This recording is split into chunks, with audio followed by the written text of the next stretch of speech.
diskarte. Pero itong paghawak nito, pwede ka naman ditong umalis, matanggal naman ito. Kung halimbawa ito, hindi halimbawa itong paghawak nito, halimbawa na hindi ka gagamit ng stick, pwede mong gawin yan. Ito. Ang kalalabasan dito yan, pagbagsak, chop. Yan. Pwede sa ilalim, ang bagsak, chop. Itong paghawak dito, pwede sa kabila, pwedeng bumaba. Pero ang pagpabilisan kasi ng mga paghawak ito, lalo na pag malakas, kailangan gagamitan mo na talaga ng technique yun. Kasi pwedeng mong hindi ka makabitaw dito. Lalo na pag halimbawa kagaya sa akin na maliit lang, ang mawak sa akin malaki. Makakabitaw yan basta nasa proper. Ito, hawakan mo na mga. Yan. Blitzo na. Counter. Yan. Backface. Pag halimbawa naman, may time siya na dalawang kamay. Ganon naman din ang kalalabasan nito.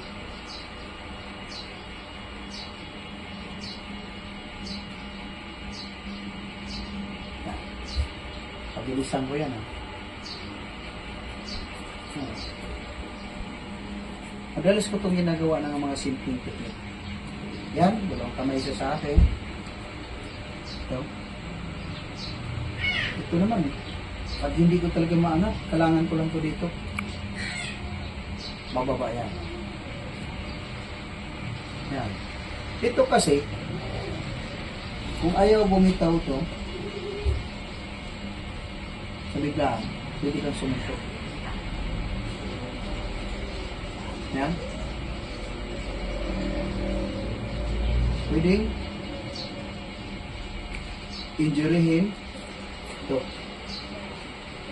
Kaya mabagal ito pinapakita kong mga technique dahil para makikita nyo sa actual, makukuha talaga nyo ng simple. Kasi ako po, nagbibigay ako, nagsishare ako ng mga simple technique. Alam ko naman na lahat ng nanonood sa aking mga video, ng iba, hindi nila gusto yung mga tinuturo ng tutorial. Kasi yung iba, nagsasabi na bilisan mo. So, paano matutunan pagbilisan? Pag sinabihan mo namang bagalan, napakabagal. Pero ito, sa mga naniniwala lang sa diskarte ko, ako pinagpapasalamat. Pero ito yung makakatulong talaga ko sa mga. Halimbawa, may time siya na hinila ako niya, hilahin ako. Huwag niyo kutrahin. Kasi, oras na time pag kinunta ito, yan. Hindi ka makadiskarte kung hindi makakabitaw. Kaya, kung halimbawa na medyo maliit ka lang, kung wala kang diskarte sa pagtapatanggal nito, pag hila-hila, tadyakan mo, o di kaya titikin mo sa bayag.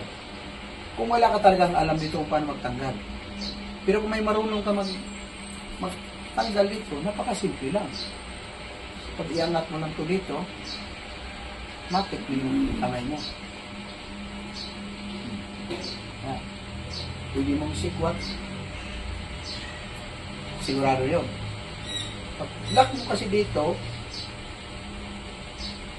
injury na yung